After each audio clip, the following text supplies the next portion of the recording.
కార్యక్రమాన్ని ప్రారంభిద్దాం. ఇప్పుడు అది ఇంకెవరైనా బయట ఉంటే వాళ్ళందరూ కూడా దయచేసి లోపలికి రావాల్సిందే కోరుతున్నాము. ఇంకెవరైనా జర్నలిస్ట్ మిత్రులు ఇంకా బయట నేటి మన చీఫ్ గెస్ట్ అయినటువంటి నీతూ కిరణ్ మేయర్ నిజామాబాద్ గారిని గట్టిగా చప్పట్లతో స్టేజ్ మీద స్టేట్ కన్వీనర్ ఐడీజీ గారు వారిని కూడా సాధారణంగా ఆహ్వానిస్తున్నాం. ఎట్లా సంజీవ్ స్టేట్ కన్వీనర్ ఒక్కసారి గట్టిగా చప్పట్లు.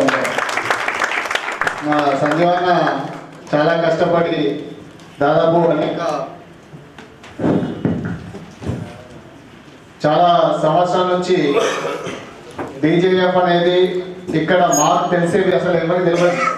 ఆ టైంలో సంజీవన్న మాకు మేము దాదాపు కొన్ని సంవత్సరాల బ్యాక్ మన విద్యార్థి సంఘంలో పీడిఎస్లో పనిచేసినప్పటి నుంచి అందరిని బాగా గుర్తుపడతాం అన్నమాట. అయితే ఐడి తీసుకొచ్చి మంచి ట్రైనింగ్ ఇచ్చి మా అందరినీ కూడా దీంట్లోనే మేము వార్తలు కూడా చాలా గట్టిగా మా బోధనలో స్టేజ్ పైకి ఆహ్వానిస్తున్నాం. K Gangadhar Kamareddy SST journalist president కూడా రావాల్సిన డిస్ట్రిక్ట్ ప్రెసిడెంట్ పాతాల నరసింహులు కొనసాగిస్తారు.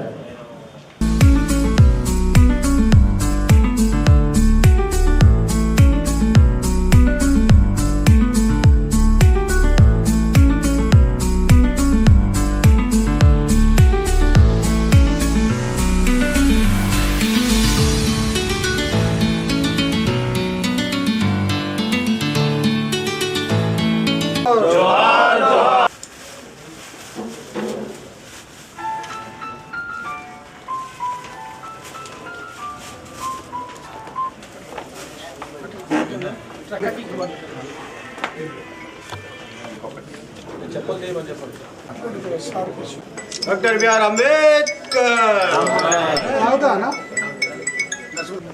अंबेडकर आलोचना विधानम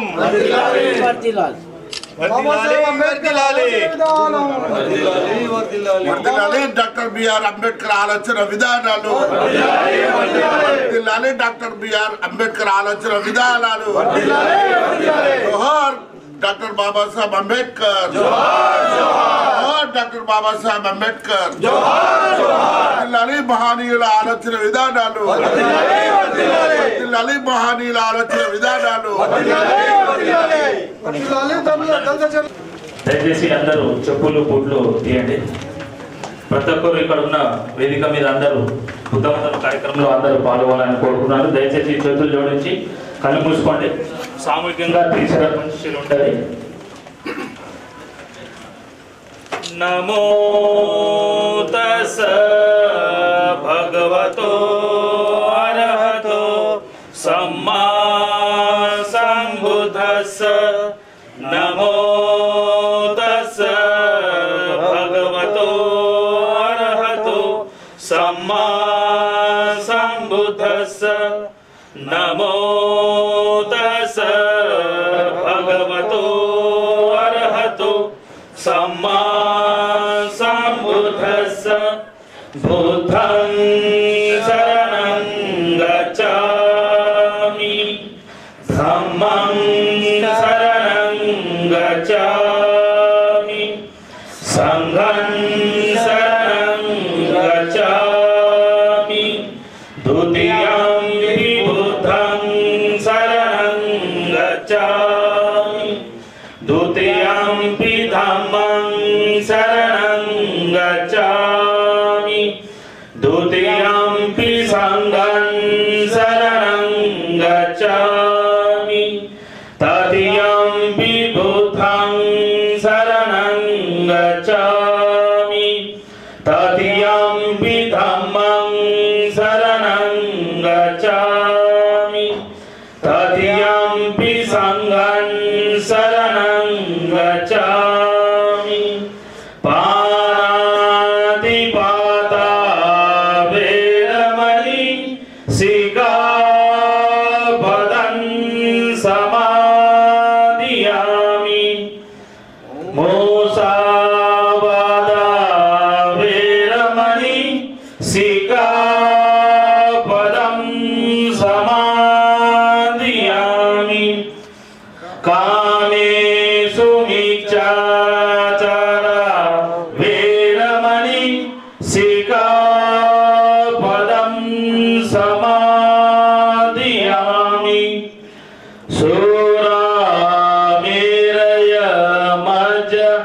ప్రమాద వీరమణి శిఖాపదం సమాధియామి.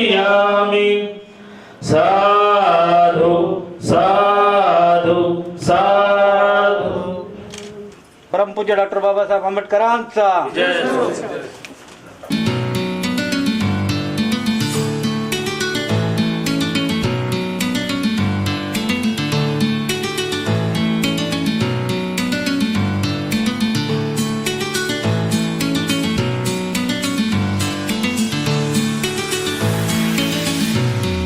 మన జిల్లా అధ్యక్షులు పాకాల నరసింహ గారు సభాధ్యక్షత వహిస్తూ ప్రారంభిస్తారు.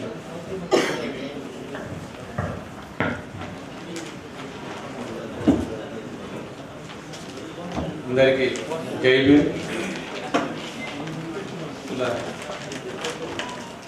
మూక్ నాయక్ పత్రిక ఫౌండేషన్ డే సందర్భంగా జరుపుకుంటున్న ఉత్సవానికి ముఖ్య అతిథులు వచ్చేసిన నగర మేయర్ నీతు కిరణ్ గారికి, అట్లనే ఐడీజేఎల్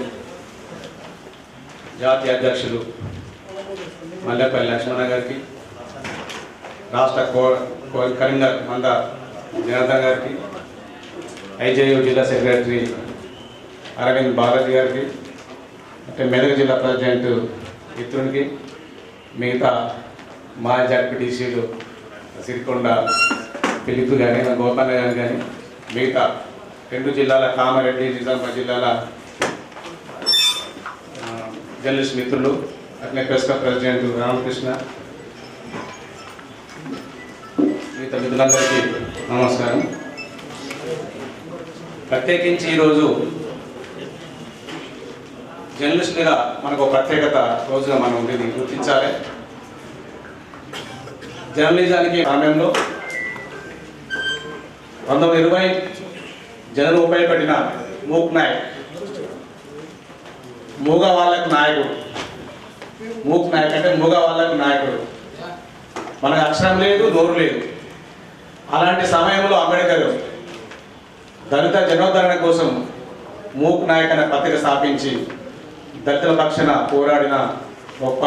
మనం ఇక్కడ కూర్చున్నామనంటే మూక్ నాయక్ యొక్క పత్రిక సారాంశం, దాని లక్ష్యం మనం కంపల్సరిగా మన భుజాన వేసుకోవాల్సిన అవసరం ఎంతైనా ఉంది. దాదాపు 1985-90s వరకు ఈ జిల్లాలో అయితే దళితులు జర్నలిస్ట్గా అయితే నాకు తెలిసి ఎవరు లేరు. ఒకే ఒకరు ఉండి, ఆయన మల్లెపల్లి లక్ష్మణ కంటే దాదాపు సీనియర్ జూనియర్ సలంద్ర. అప్పటి నుండి ఎప్పుడైతే మనకు రిజర్వేషన్లు, హాస్టల్స్, చదువుకు దగ్గరైనామో ఈ సంవత్సరాల్లో జర్నలిజంలో మన ఎదురు సమస్యలు కానీ, ప్రధానంగా సమస్యల కంటే మన అణచివేత. ఇప్పుడు ఇక్కడ మనం కూర్చున్నామంటే బయట ఉన్న అనేక మంది అది వాళ్ళ మీటింగు, నాకు ఫోన్లు వస్తున్నాయి, అది వాళ్ళ మీటింగు. వాళ్ళంటే ఎవరు? ఈ దేశాన్ని అంటారని వాళ్ళు, ఈ సమాజానికి అంటారని అది వాళ్ళ మీటింగ్. మనం ఎందుకు పిలుస్తారు, మనం ఎందుకు పోవాలని చెప్పి సీనియర్ జర్నలిస్టులు కూడా నాకు ఫోన్ చేస్తారు. అరే మాది 10 నెలల మీటింగ్ కాదు, ఓపెన్ మీటింగ్. ఒక పత్రిక ఫౌండేషన్ డే మేము పెట్టుకుంటున్నాము, మీరు కూడా రావచ్చు అంటే మనల్ని వెళ్ళలేదు కదా. నేను కామెంట్స్ కూడా వస్తుంది, సహజంగా వస్తాయి. బట్ మనం మనంగా నిలబడకపోతే మనల్ని ఎవరు పిలవరు. ఫస్ట్ మనం మనగా నిలబడాలి. మన పైననే మనం ఉంటే తప్ప మన ఎదురు గుర్తించే పరిస్థితి లేదు. అందుకే డాక్టర్ బిఆర్ అంబేద్కర్ గారు ఐడెంటిటీ అండ్ అలయన్స్ అన్నప్పుడు మన ఐడెంటిటీ మనం లేకపోతే ఎవడు మనం గుర్తించడం, మన అలయన్స్ కూడా కుదరదు. ఇలాంటి పరిస్థితుల్లో మూక్ నాయక్ పత్రిక మనకి ఎంత స్ఫూర్తి ఇస్తుందో అంటే, అది చదువుతా ఉంటే చాలామంది చదవకపోవచ్చు. ఆ రోజుల్లో ఈ రోజుకు మనకు పత్రిక రాని ఇప్పటికీ మనకు కనబడుతూ ఉంటారు. ఆర్సీ ఇన్ఛార్జ్ దాకా పోతూ ఉంటారు జర్నలిస్టులు. స్టాఫ్ రిపోర్టర్ ప్రమోషన్ టైంలో ఎలిగేషన్ పెట్టి ఇంటికి పంపిస్తారు. అలాంటి చాలా మంది 30-32 జర్నలిస్టులు కూడా ఎస్సీలు ఇప్పటికీ మన నిజామాబాద్ జిల్లాలో స్టింగర్ గాను, ఆర్సీ గాను మిగిలిపోయారు. ఎవరన్నా స్టాఫర్ అయినంటే కొన్ని కమ్యూనిస్ట్ పత్రికల్లో, లేకుంటే కొన్ని చిన్న పత్రికల్లో ఉన్నారు తప్ప ప్రధాన పత్రికల్లో ఇప్పటికీ జర్నలిస్టులు స్టాఫ్ రిపోర్టర్ కాకుండా తాలూకా రిపోర్టర్లు, మండల రిపోర్టర్ వరకే 40 ఏళ్ళ 50 ఏళ్ళ ఏఎస్ అందరికీ పరిమితమైనది. ఇలాంటి క్రియలు మనం కూర్చుంటున్నాం కాబట్టి మూక్ నాయక్ అనే పత్రిక మనం ఒకసారి దాన్ని మనం జప్తు చేసుకోవాలి. బుక్ నాయక్ పత్రిక అంబేద్కర్ ఎందుకు పెట్టిండు, అలాంటి పరిస్థితులు ఆ రోజు మనకి ఏముండే, ఇలాంటి విషయాల్లో లక్ష్మణ పూర్తిగా మనకు డీటెయిల్గా చెప్తా ఉంటాడు. ఫస్ట్ మీటింగ్లో అమెరికన్ జర్నలిస్ట్ ఎందుకు కొట్టాడు, ఎవరు దెబ్బలు పడ్డని చెప్పి ఎంక్వైరీ చేసుకుంటే సర్వే చేసుకుంటే ఢిల్లీలో హెడ్ క్వార్టర్లో ఎస్సీ రిపోర్టర్ లేరు కాబట్టి, ఎస్సీ కాదు బీసీలో కూడా లేదు కాబట్టి అప్పుడు ఆయన ఢిల్లీ హెడ్ క్వార్టర్లో స్థాపనలో సింగల్లో లేకుంటే ఇలాంటి పరిస్థితుల్లో ఎస్సీలు బీసీ లేరు కాబట్టి ఇది కేవలం బ్రాహ్మణిజం అయితే ఎంత అపరికరిస్తుందో పేపర్లు అన్ని కూడా పైనే ఉన్నాయి. ఇప్పటికి కూడా మా రాష్ట్రంలో పేపర్ల మేనేజ్మెంట్ కూడా దాదాపు అపరికష్టం ఉన్నాయి. ఒక పేపర్ ఏ కులం పొడి పెడితే ఆ కులం పేరు సాంప్రదాయ అదే కులంలో వస్తారు. మన కళ్ళ మూడు అందరూ కనబడుతూ ఉంటారు. సాక్షి పెట్టని అందరూ ఒక సెక్షన్ వచ్చేసింది. ఇలా ఇప్పటికీ నేను అంటే చాలా ఉందంటే ఇప్పటికే ఆంధ్ర రాష్ట్రంలో అటు కానీ ఇక్కడ కానీ ఏపీ రాష్ట్రం ఎడిటర్గా ఇప్పటికి ఏమన్నా కనవాలేదు. మాకు ఎందుకు వచ్చిండు వార్త పేపర్కి ఎడిటర్గా అనేది మేము చూసినప్పుడు తర్వాత దాన్ని ఎంక్వైరీ చేస్తే ఆయన అప్పుడు దళితులని తెలియంది. ఆయన ఈ లాస్ట్ వేరే మీటింగ్ మేము ఇక్కడే పిలిపించుకున్నప్పుడు డిస్కస్ చేస్తే అవును ఒక్కటే ఉన్నాడా ఈ దేశంలో అంటాడు రాష్ట్రంలో. కాబట్టి ఆయన అన్ని పత్రాలు తిరిగి చివరికి ఇప్పుడు మ్యాగజైన్ ఏమో నడిపిస్తుండు. ఇలాంటి పరిస్థితుల్లో మనం ఇంకా ఎదగాల్సిన ఉంది. బుక్ నాయకుల పత్రిక అంటే మనం ఇంకా జరుపుకోవాలి. అనేక సందర్భాలు మనం చదవాలి. ఆ పత్రిక మనకు పోటీ పడాలి. మనం మాట్లాడుతున్నామంటే ఇతరులకు భయం వేస్తుంది ఏం మాట్లాడుకుంటాడు. ఈ విషయంలో మొత్తం ఈ సంబంధించిన బుక్ నాయక్ పత్రిక దాని అవసరం ఎందుకు పెట్టాల్సి వచ్చింది, ఎందుకు పోయింది, దానికి ఎంత కావాలి.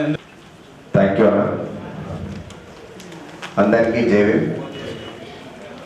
ఈరోజు నిజామాబాద్ జిల్లా కేంద్రంగా ఇంత చక్కటి కార్యక్రమాన్ని ఏర్పాటు చేసిన మీ అందరికీ కూడా పేరు పేరున శిరసారించి ధన్యవాదాలు తెలియజేస్తా ఉన్నాను.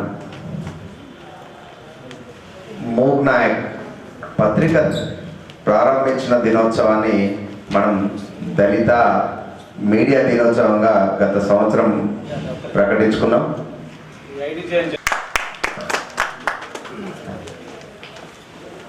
ప్రకటించుకొని హైదరాబాద్ కేంద్రంగా మొట్టమొదటిగా ఈ దళిత మీడియా దినోత్సవం పురుడు పోసుకుంది. ఐడిజేఎన్ ఆవిర్భావం అనేది హైదరాబాద్ కేంద్రంగా మొదలైంది. దాని రూపకర్త మన కళ్ళెంతో ఉన్న లక్ష్మయ్య సార్కి మనమందరం కూడా కరతాళ ధ్వనుల ద్వారా ధన్యవాదాలు తెలియజేస్తాం. ఇది మన తెలంగాణ, ఆంధ్రప్రదేశ్, దక్షిణ భారతదేశము, భారతదేశమో కాదు 6 దేశాలలో ప్రస్తుతం కొనసాగుతున్న ఏకైక దళిత జర్నలిస్టుల నెట్వర్క్ ఇది. నాకు తెలిసి వేరే ఏ జర్నలిస్ట్ నెట్వర్క్ కూడా వివిధ దేశాలలో కమ్యూనికేట్ అయి ఉండి పనిచేస్తున్న నెట్వర్క్ ఏది లేదు. అది కేవలం ఐడిజేఎన్ ఒకటి మాత్రమే అని చెప్పేసి మనం గుర్తుంచుకోవాల్సిన అవసరం ఉన్నది. అయితే మల్లెపల్లి లక్ష్మయ్య సార్ చేసిన ఏ పనికైనా ఒక స్పష్టత అనేది ఉంటుంది. ఆ స్పష్టతలోనే ఎస్సీ సప్లాన్ అనే దానికి ఎస్సీ సప్లాన్ రూపకర్త కూడా లక్ష్మయ్య సార్ అని చెప్పేసి చెప్పుకోక తప్పదు. ఎందుకంటే ఈ రోజు వరకు కూడా ఎస్సీ సప్లాన్ నిధుల కోసం ఖర్చు చేయడం జరుగుతుంది. సరే, గతంలో ఏం జరిగింది అనేది వదిలేసి మన జర్నలిస్ట్ సంఘానికి వచ్చేసరికి మనం చేయాల్సిన విధి విధానాలు, మనం పాటించాల్సిన అంశాలు ఏంది, మనం జర్నలిస్టులుగా ఏం చేయగలుగుతాం, అసలు ఐడిజేఎన్ నెట్వర్క్ అనేది ఇన్ని దేశాల ద్వారా మనం ఎందుకు ఏర్పాటు చేసుకోవాల్సిన అవసరం ఏమొచ్చింది. నల్ల జాతీయులలో ఉన్న ఐక్యత మన తెలంగాణలో ఎందుకు ఉండకూడదు అనే ఆలోచన,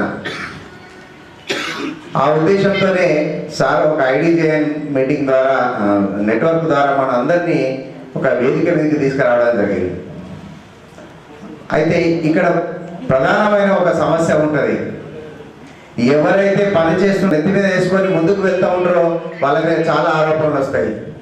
దౌర్భాగ్యం ఏంటి అని అంటే చేసే ఆరోపణలు చేసే వాళ్ళు ఇతరులు చెప్తే మన వాళ్ళ మీదనే ఆరోపణలు చేసే దుర్మార్గమైన దానికి ఒడిగడుతూ ఉంటాం.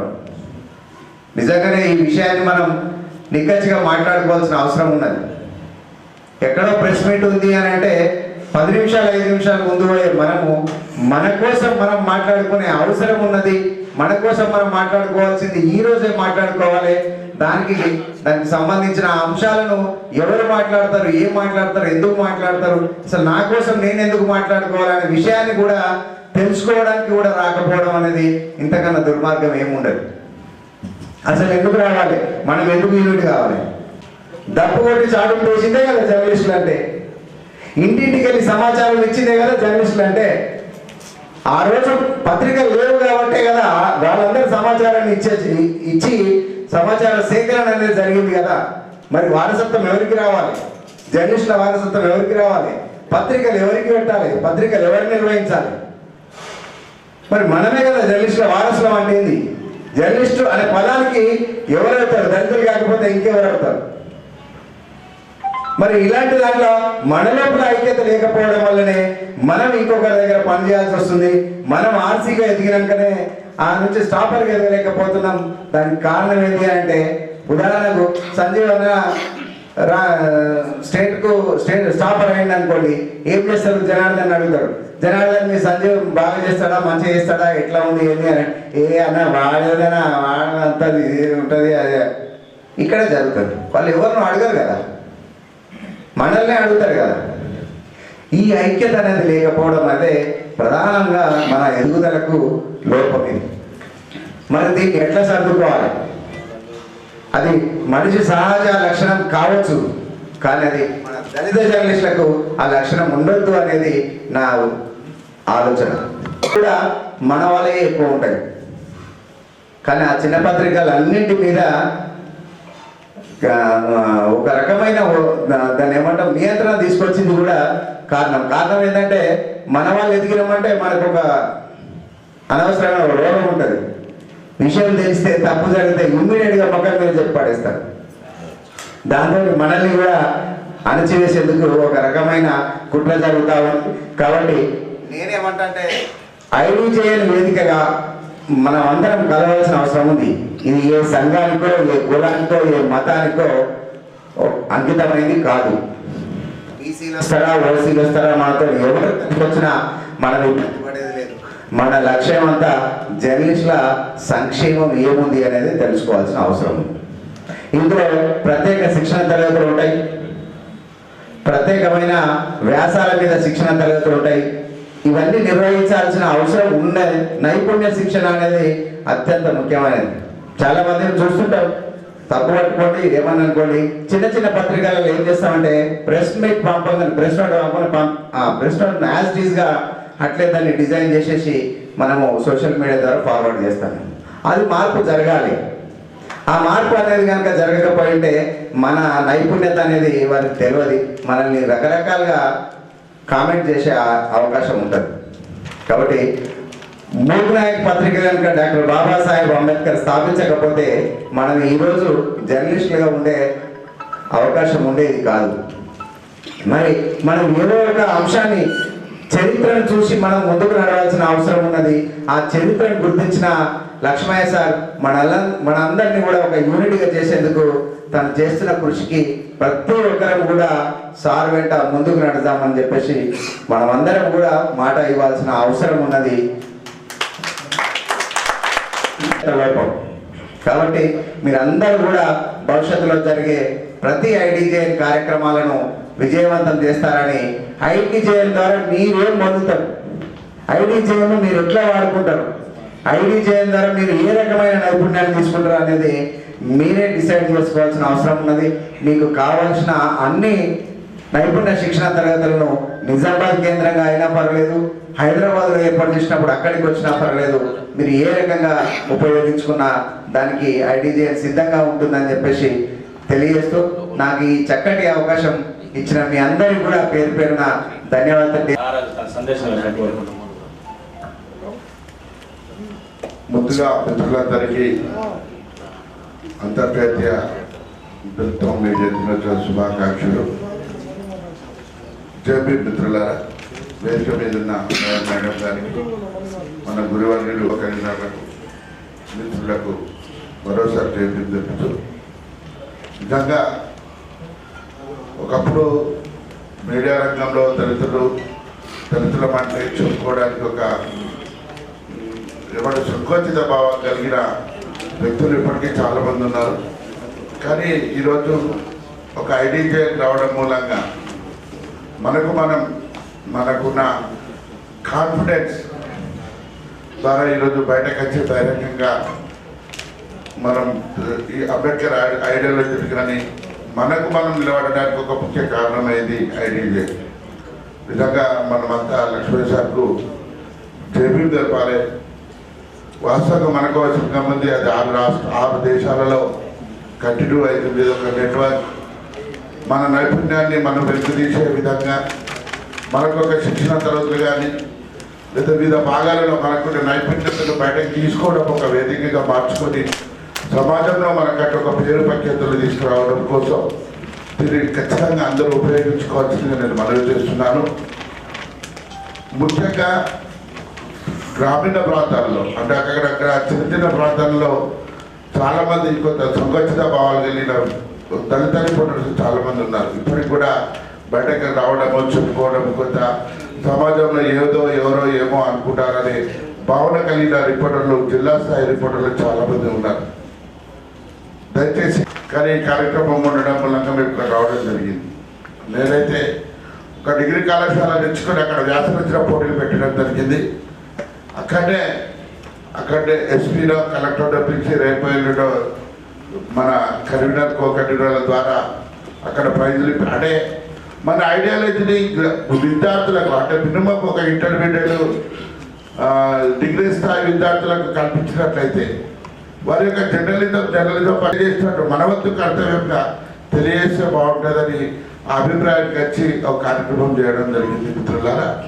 అలాగే మార్చి 8న ప్రపంచ మహిళా దినోత్సవాన్ని పురస్కరించుకొని మహిళా కాలేజీలలో మహిళా డిగ్రీ కళాశాలలో ఐడీజే తరఫున కార్యక్రమాలు కూడా నిర్వహించాలని మేము ఆల్రెడీ 2020లో డాక్టర్ బాబాసాహెబ్ అంబేద్కర్ మూక్ నాయక్ దినపత్రికను స్థాపించి దళితులను కూడా జర్నలిజం వైపు కావాలని చెప్పేసి ఒక సదుద్దేశంతో ఆ యొక్క పత్రికను ఏర్పాటు చేశారని చెప్పేసి పెద్దలు. అయితే పెద్దలని చెప్తున్న దళితులు అనేక రంగాల్లో ముందుకు రావాలి. అదేవిధంగా జర్నలిజంలో కూడా చాలా ముందుకు రావాలి.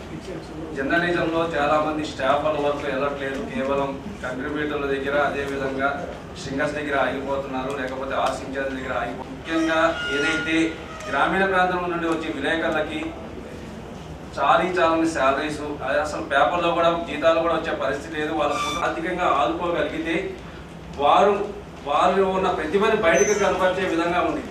అందుకే డాక్టర్ బాబాసాహెబ్ అంబేద్కర్ రాజ్యాంగంలోని దళితులకి కొన్ని ప్రత్యేకమైన నిర్ణయాలు కూడా ప్రకటించారు.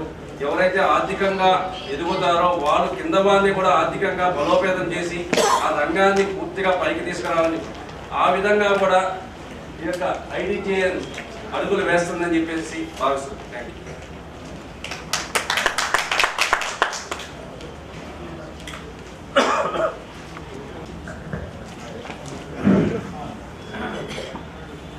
ఐడీజే ఆధ్వర్యంలో జరుగుతున్న దళిత మీడియా ఇన్నోవేషన్ 2వ దినోత్సవానికి విచ్చేసిన ముఖ్య అతిథులు నగర మేయర్ శ్రీమతి దండుమీతి కిరణ్ గారికి, మా ఐడీజీఎన్ చైర్మన్ మల్లెపల్లి లక్ష్మయ్య గారికి, మా సహోదరుడు రాష్ట్ర కన్వీనర్ జనార్దన్ గారికి, మా కో కన్వీనర్ సంజీవనకు, మన మెదక్ జిల్లా అధ్యక్షులు గారికి, మా జిల్లా అధ్యక్షులు పాకాల నరసింహన్న గారికి, రాష్ట్ర ఉపాధ్యక్షులు గంగన్నకు, ఐజేయు జిల్లా కార్యదర్శి బాలాజీ గారికి, నా తోటి మిత్రులకు, దళిత జర్నలిస్టులకు, అంబేద్కర్ మూక్ నాయక్ కార్యక్రమాన్ని ఈ వేదిక నిర్వహిస్తున్నందుకు మా కమిటీకి ప్రెస్ క్లబ్ తరఫున అందరికీ ధన్యవాదాలు.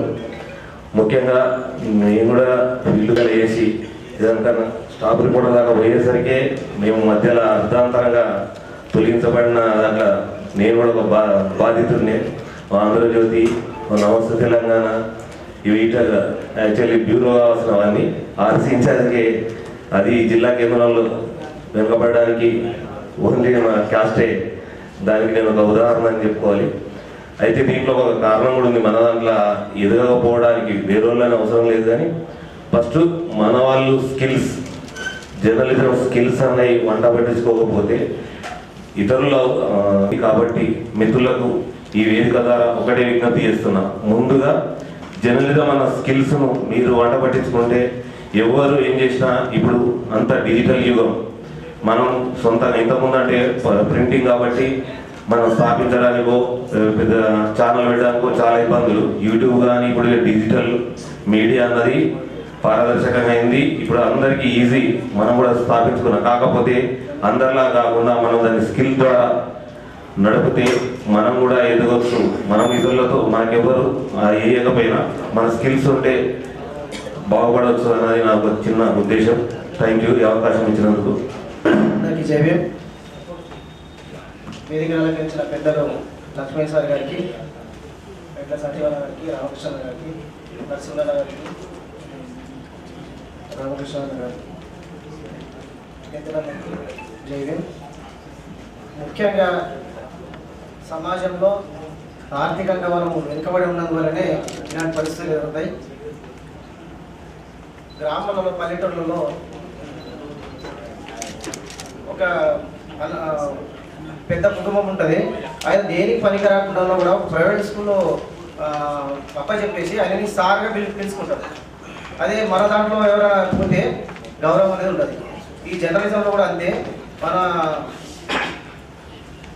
సమాజంలో మన జాతులన్నీ చాలా వెనుకబడి ఉన్నాయి కాబట్టి మనల్ని కూడా ఒక రకంగా చూస్తారు. కానీ మన దాంట్లో ఉన్న టాలెంట్ ఎవరికి ఉండదు. దాన్ని యూజ్ చేసుకోవడానికి మాత్రం మంచిగా పేరు పెట్టి పిలుస్తారు. అది అయిపోయిందంటే మనల్ని ఎవరు కూడా చేయగలరు. ఇప్పుడు రామకృష్ణ గారు అన్నట్టు నేను ఒక బీర్పూర్ మండల రిపోర్టర్ నుండి 12 సంవత్సరాలు వ్యవస్థ తెలంగాణ చేశాను. ఆర్సించార్జ్ అయ్యేసరికి ఒక రెడ్డి ఫీలింగ్లో నన్ను తీసేసాను. అందరూ చెప్పినట్టు ఇదే కొనసాగుతుంది. కానీ మన దాంట్లో ఆర్థికంగా వెనుకబడి ఉంటారు కాబట్టి జనరేషన్ టాస్క్ ఇచ్చినా కూడా మనం చేయడానికి సిద్ధంగా ఉన్నామని చెప్పి తెలియజేస్తాం. జైలు తెలియజేస్తాం. అందరికీ జైలు. వేదిక పైన ప్రతి ఒక్కరికి కూడా మనస్ఫూర్తిగా జైలు చేస్తున్నాను. ఈరోజు ఈ కార్యక్రమం నిర్వహించడం ప్రతి ఒక్కరు అదృష్టంగా భావించుకోవాలి. మన దేవుడు అన్నట్టు డాక్టర్ బాబాసాహెబ్ అంటేనే మన దేవుడు. కాబట్టి ఆ దేవుడు స్థాపించిన పేపర్ మూక్ నాయక్ పేపర్ని ఈరోజు ఈ విధంగా కార్యక్రమం జరుపుకోవడం చాలా ఆనందంగా ఉంది. నాకైతే నాకు కాకుండా ప్రతి ఒక్కరు ఆనందిస్తున్నారు. అది మా అందరికీ తెలుస్తుంది ఇక్కడ వచ్చినందుకు. ముఖ్యంగా ప్రతి ఒక్కరు మనం ఏకదాటిపైకి ఉండి ఎవ్వరు లేకున్నా కానీ మనం మనవాడు అనుకొని హెల్పింగ్ నేచర్ ఉండడం గొప్ప విషయంగా మనం భావించుకోవాలి. కాబట్టి నేను ఒకటే కోరుకుంటున్నా, మనకు పత్రిక అనేది ఒకటి ఉందని మనం అనుకుంటూ ఓన్ పత్రిక మన చిన్న పేపర్ అయినా ఏదైనా మనం ఓన్గా మనం రిజిస్ట్రేషన్ చేసుకొని మనం కాలం మీద నిలబడితే మనం కూడా సమాజంలో నిలబడతాం. మన పేపర్ అని కూడా గౌరవంగా బతకగలుగుతాం. కాబట్టి ఇది ప్రతి ఒక్కరు చేసుకుంటే బాగుంటుందని నేను మనస్ఫూర్తిగా కోరుకుంటున్నాను. ఈ అవకాశం ఇచ్చినందుకు ప్రతి ఒక్కరికి జై. Thank you sir. రాష్ట్ర కోఆర్డినేటర్ సంజీవ్ మాట్లాడు. International Dalit media day. చాలామంది నన్ను ఒక ప్రశ్న అడిగారు, ఇంటర్నేషనల్ అంటే ఏంటి? జాతీయం, ఇండియానో, తెలంగాణనో, అంతర్జాతీయానికి ఈ వేదికకు సంబంధం ఏందనేది ఒక ప్రశ్న. నేను ఈ మాట ఎందుకు చెప్పాల్సి వస్తుందంటే, నిజామాబాద్ ఉమ్మడి జిల్లాలో ఇప్పటి వరకు దళిత రిపోర్టర్లు ఓన్లీ ఎస్సీలు 214 మంది పేర్లు వచ్చినాయి. కానీ ఇక్కడ వేదిక మీదకి కానీ ఈ సమావేశానికి పిలిస్తే వచ్చిన వాళ్ళ సంఖ్య 100. అంటే మనం మన కోసం ఏర్పాటు చేసుకున్న సమావేశాలు కానీ సభలను కానీ మనమే నిర్లక్ష్యం చేస్తున్నాం. మనము మన కోసం చేసుకునే సభలను సమావేశాలను నిర్లక్ష్యం చేసిన మనం ఒక పవిత్రమైన జర్నలిజం వృత్తిలో ఉంటూ నలుగురు గురించి మాట్లాడే పరిస్థితి లేదా రాసే పరిస్థితి ఆ రైట్ మన చేతుల్లో ఉంది. దాన్ని ఏ రకంగా ముందుకు తీసుకోపోగలుగుతాం అనేది ప్రతి దళితుడు దళిత జర్నలిస్టు ఇంటర్నేషనల్ దళిత్ మీడియా డేని ఎందుకు పెట్టుకున్నాం, దాని పరిస్థితులు, దాని ఆవశ్యకత ఇప్పుడు ఎట్లా ఉన్నది అనేది సార్ చెప్తారు. అయితే నేను స్పష్టంగా ఒకటి చెప్పాను, ఈ భారతదేశంలో దిక్చూసిగా నిలబడిన డాక్టర్ బిఆర్ అంబేద్కర్ను అనగదొక్కితే ప్రపంచమంతా నెత్తినెత్తుకున్నారు. లండన్ యూనివర్సిటీ లాంటివి, జర్మనీ లాంటి దేశాలు, అమెరికా లాంటి దేశాలు సింబల్ ఆఫ్ నాలెడ్జ్గా గుర్తించి స్పెసిఫిక్గా ప్రతి దేశంలో, ప్రపంచంలో ఉన్న మెజారిటీ దేశాలలో అంబేద్కర్ రాసిన భారత రాజ్యాంగాన్ని కానీ, హిందూ కోడ్ బిల్లు కానీ, ఇతర చట్టాలను కానీ పరిగణలోకి తీసుకొని ఆ దేశంలో ప్రత్యేకంగా వాళ్ళు చేసే చట్టాలలో ఉపయోగించుకుంటున్నారు. అంటే ఒక అంబేద్కర్ ఒక దేశానికి పరిమితం కాలేదు, ప్రపంచానికి పరిమితం అయ్యారు. అలాంటి వ్యక్తి దళితుడికి అక్షరం అనే మాట పక్కన పెడితే పక్కోని ముట్టుకునే పరిస్థితి లేనప్పుడు, తిండికి గతి లేని రోజులు, కనీసం ఊరు అవతల మూక్ నాయక్ దినపత్రిక ఏర్పాటు చేసి తన జాతి కోసం మొదట ఓ పత్రిక స్థాపించి రచనలు చేసి వాస్తవాలను బయటకు తీసే పరిస్థితి ఈరోజు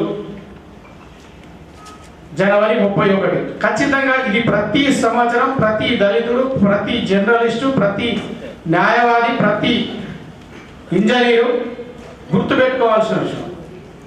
అలాంటి రోజుల్లో ఒక పత్రికను ఏర్పాటు చేసి నడిపించడం అంటే ఎంత కష్టకాలమైన పరిస్థితుల్లో అంబేద్కర్ ఒక దిక్చూచిగా నిలబడ్డాడనే విషయాన్ని గుర్తించండి.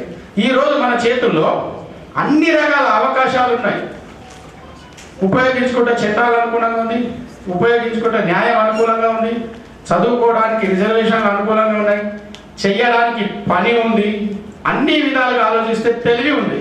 కానీ మనం గ్రామీణ ప్రాంతానికో, మండల కేంద్రానికో, లేదా నియోజకవర్గాల ప్రాంతానికో పరిమితం అవుతున్నాం. అసలు ఎందుకు బయటకు వెళ్ళలేకపోతుంది? ఇంతకుముందు రామకృష్ణ గారు కానీ నాసారా చెప్పినాడు, మనం బయటకు వెళ్ళడానికి కావాల్సిన స్కిల్ మీద కాన్సన్ట్రేషన్ చేయట్లేదు. దయచేసి తప్పుగా అనుకోవద్దు మిత్రులు.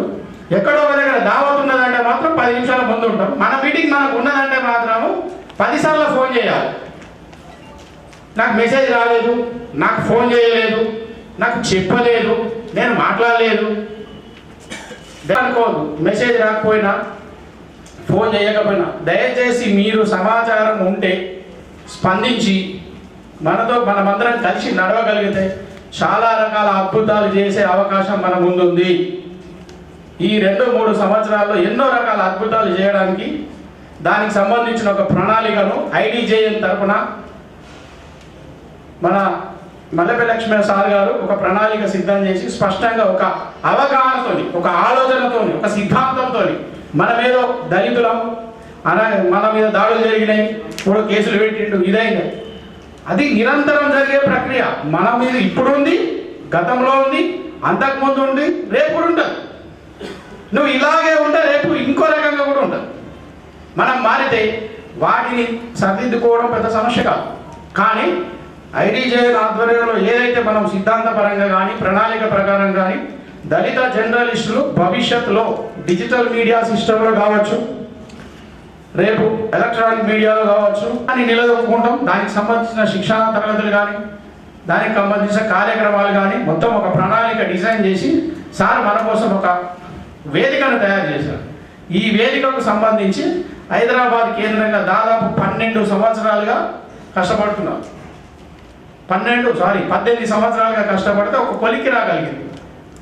ఈ అవకాశాన్ని, ఈ వేదికను మనం ఎంత గట్టిగా ఎన్ని రకాలుగా ఉపయోగించుకోగలిగితే, స్కిల్ కావాలా, ట్రైనింగ్ కావాలా, లేదా ఒక మంచి పత్రికలో అవకాశం ఉంది, ఇంకో అవకాశం కాదు, లేదు ఇది అంత అవసరం లేదు, డిజిటల్ మీడియాలో ఒక కొత్త కోణంలో మనం బయటకు వెళ్దాం, ఏ రకంగా బయటకు రావచ్చు, మనందరం ఒక వేదిక మీద కూర్చుండి చర్చ చేసి ఒక ఆలోచన చేస్తే స్పష్టమైన ఆలోచన ఖచ్చితంగా బయటకు వస్తుంది.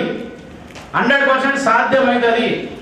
ఒకే ఒక్కడు ఎప్పుడో దళితుడు గూడవతలు ఉన్నప్పుడు మూక్ నాయక్ పత్రిక పెట్టిన అంబేద్కర్ని ఆదర్శంగా తీసుకుంటే ఈరోజు మనకు 100,000 అవకాశాలు ఉన్నాయి. విఫలమవుతున్నాం అంటే కారణం మన ఆలోచన విధానం సరిగ్గా లేకపోవడం, మనకు ప్రణాళిక లేకపోవడం, అన్నిటికీ మించి స్పష్టంగా మనకు స్కిల్ లేకపోవడం. దీనికోసం మనం ఏం చేద్దాం, ఎలా చేద్దాం? ఖచ్చితంగా మిత్రులు నెలకోసారో 2 నెలలకోసారో 15 రోజులకోసారో ఈ వేదిక ద్వారా సమావేశానికి పిలుస్తాం. మీ అవగాహన చెప్పండి, మీ ఆలోచన చెప్పండి, క్షేత్రస్థాయిలో ఉన్న పరిస్థితులు చెప్పండి, ఏ కోణంలో మనం పని చేయగలం. ఎస్సీ ఎస్టీ జర్నలిస్ట్ సంఘం కావచ్చు, ఇంకో సంఘం కావచ్చు, కానీ మనందరం ఐడిజేఎన్ కోణంలో పనిచేస్తే ఖచ్చితంగా కలిసి నడవగలుగుతాం. దానికి సంబంధించిన ప్రణాళిక విధానాలు ఏముండాలనేది సార్ మనకు ఒకసారి స్పష్టంగా మళ్ళీ చెప్తారు. ఇప్పుడు ఈ సమావేశాన్నే వేదికగా చేసుకొని స్పష్టంగా అందరం కలిసి నడవాలని, దానికోసం ప్రతి ఒక్కరు కృషి చేయాలనే విషయాన్ని నేను మరోసారి మీ అందరికీ మనవి చేస్తున్నాను. కొందరికి సమాచారం రాలేదని ఇబ్బంది పడరు, ఇంకొందరికి ఇంకో రకంగా ఇబ్బంది జరిగిండొచ్చు. ఇక మీద అలాంటి పొరపాట్లు జరగవు. మనం బీజేపీ మీటింగ్ పెట్టిన తర్వాత దాదాపు 6-7 సంవత్సరాల గ్యాప్ తర్వాత మళ్ళీ సమావేశం కావడానికి కొంత ఇబ్బందులు ఏర్పడాయి. కాబట్టి ఇలాంటి ఇబ్బందులు ఏదున్నా దయచేసి ఇక్కడ మన సీనియరు ఏ రకమైన సమస్యనైనా పరిష్కరించడానికి నిజామాబాద్ జిల్లా కేంద్రంగా ఇటు మేమున్నాం, కామారెడ్డి జిల్లా కేంద్రంగా సాయన్న, గంగన్న వీళ్ళున్నారు. ఖచ్చితంగా చర్చకు పెట్టండి. అది పాజిటివా నెగిటివా ఇంకోటి ఏ రిజల్ట్ వస్తుంది అనేది కాదు. చర్చకు పెడితే మీకు రిజల్ట్ వస్తుంది, చర్చకు పెట్టకపోతే రిజల్ట్ రాదు. ఇంకో విషయం ఏంటంటే ఇప్పుడు జరుగుతున్న పరిస్థితుల్లో డిజిటల్ మీడియా మీద అవగాహన తప్పనిసరి. మన రాష్ట్ర కన్వీనర్ గారు జనార్దన్ అని చెప్పాడు, మళ్ళీ మొదటి వేదికగా నిజామాబాద్ నుంచే ట్రైనింగ్ క్లాసెస్ పెడదామని. నిజంగా దీన్ని సపోర్ట్లు కొట్టి ఆహ్వానించండి. ఖచ్చితంగా ఇట్లా కాదు, ఉమ్మడి జిల్లా నుంచి 200 మంది 214 మందిలో 200 మంది మనం అటెండ్ కావాలి. మనం ఈరోజు హామీ ఇద్దాం, సార్ కూడా మాట ఇద్దాం, ఖచ్చితంగా మేము అటెండ్ అవుతాం సార్. 1 రోజు కాదు 2 రోజులైనా బయటకు వెళ్లకుండా కూర్చుంటాం, ఆ ట్రైనింగ్ క్లాసులను ఉపయోగించుకుంటాం. ఖచ్చితంగా మేము కూడా మీడియా రంగంలో నిలబడగలుగుతామని హామీ ఇస్తే నిజంగా మనకి ఇంకా అన్ని విధాలుగా సహకారం అందించడానికి సిద్ధంగా ఉన్నారు. ఎవరు కూడా టెన్షన్ పడదు, కూర్చోండి ప్రశాంతంగా. సార్ చెప్పేది మంచిగా వినండి. విన్న తర్వాత మీటింగ్ అయిన తర్వాత భోజనాలు పక్కనే హాల్లో అరేంజ్ చేసినాం, ప్రశాంతంగా తిరిగి వెళ్ళొచ్చు, టెన్షన్ పడద్దు. ఎంతో మంది కవరేజ్లో పోయి గంటలు వెయిట్ చేస్తాం. ఇది మన సమావేశం, ఇంకా గంట అయినా 2 గంటలైనా ఓపికతో వినాలని కోరుకుంటూ సెలవు తీసుకుంటాం. Thank you sir. ఇటీవలే మరణించారు. ఆయనకు ఒక 2 నిమిషాలు మౌనం పాటించి సంతాపం తెలియజేస్తున్నారు.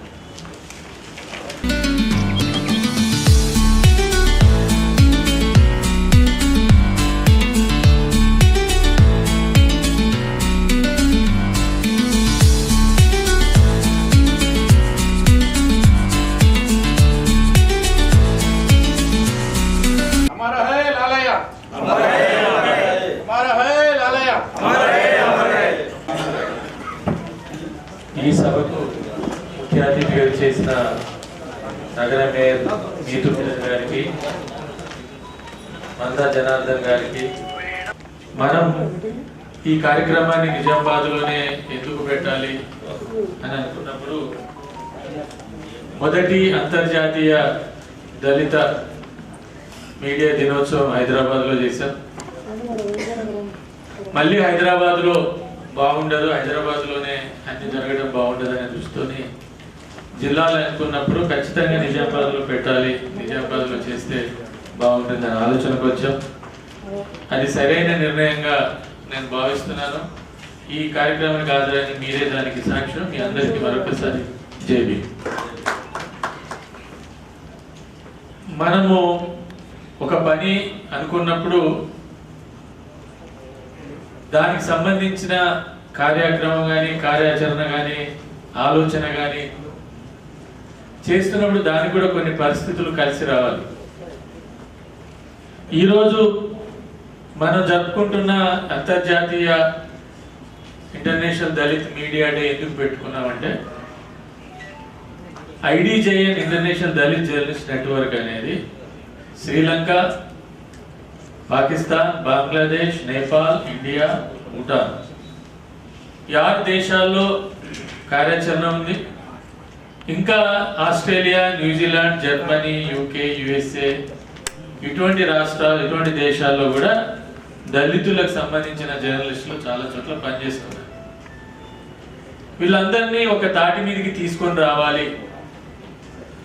ఒక తాటి మీదకి తీసుకొని రావడం రెండు రకాల ప్రయోజనాలు ఉంటాయని భావించాం. ఈ ఆలోచనకి పునాది కూడా ఇంకొక కార్యాచరణ ఉంది. అది అమెరికాలో ఉండే national association of black journalists. ఇది 45 సంవత్సరాల క్రితం ఏర్పాటైంది. అక్కడ ఈ నేషనల్ అసోసియేషన్ ఆఫ్ బ్లాక్ జర్నలిస్టులు అనే ఒక సంస్థ అక్కడ ఉండే తెల్లజాతి అహంకారం అధికారానికి వ్యతిరేకంగా మీడియాలో తమ పాత్రని, తమ బాధ్యతని, తమ స్థానాన్ని నిలబెట్టుకోవడానికి పోరాటం చేసే క్రమంలో ఆవిర్భవించింది. మీకు తెలుసు, గత 10 ఏళ్ల క్రితం బరాక్ ఒబామా ప్రెసిడెంట్ అయ్యాడు. అమెరికా ఏర్పడ్డ తర్వాత మొట్టమొదటి ఆఫ్రికన్ ప్రెసిడెంట్, మొట్టమొదటి బ్లాక్ ప్రెసిడెంట్. ఆయన ఒక బ్లాక్ ప్రెసిడెంట్ కావడానికి అనేక అవకాశాలు, అనేక వనరులు సహాయపడి ఉండొచ్చు. కానీ ఎన్ఏబిజే, నేషనల్ అసోసియేషన్ ఆఫ్ బ్లాక్ జర్నలిస్టుల కృషి కూడా చాలా ఎక్కువగా ఉంది. ఎందుకంటే మీడియాలో 1920లోనే అప్పుడున్న పోరాటాల ఫలితంగా 1960-70కి వచ్చేసరికి పత్రికాధిపతులు కూడా ఒక నిర్ణయం తీసుకోవాల్సి వచ్చింది. ప్రతి సినిమాలో, ప్రతి పేపర్లో, ప్రతి టెలివిజన్లో మినిమం 20% మంది బ్లాక్స్ ఉండాలి, లేకపోతే దానికి పర్మిషన్ ఇవ్వరు అమెరికా. అంటే అది ఎవరు నిర్ణయించుకున్నారు? ప్రభుత్వం చేయలేదు, సంస్థలు, కంపెనీలే నిర్ణయం తీసుకున్నాయి. ఆ క్రమంలో అనేక మంది బ్లాక్స్ జర్నలిజంలోకి, మీడియాలోకి వచ్చారు, సినిమాలోకి వచ్చారు. ఇప్పుడు మీరు ఎప్పుడన్నా హాలీవుడ్ సినిమా చూస్తే ఖచ్చితంగా బ్లాక్స్ ఉంటారు. బ్లాక్స్ లేకుండా సినిమా రిలీజ్ కాదు. అంటే ఎందుకు? 2 రకాల కారణాలు. ఒక కారణం మోరల్గా, నైతికంగా అక్కడ ఉండే సమాజం ఏదైతే ఉందో మనలాంటి సమాజం కాదు, కనీసం కొంత ఒక డెమోక్రటిక్ మానవత్వంతో కూడిన సమాజం. అది ఎంత అహంకారం ఉన్నా కూడా వాళ్ళు థ్యాంక్స్ గివింగ్ డే అని ఒకటి ఇస్తారు. థ్యాంక్స్ గివింగ్ డే ఎందుకు ఇస్తారు అని అంటే, అక్కడ అమెరికా, యూరోప్ నుంచి పోయిన చాలా సమూహాలు అక్కడ ఉన్న రెడ్ ఇండియన్స్ చంపేశారు.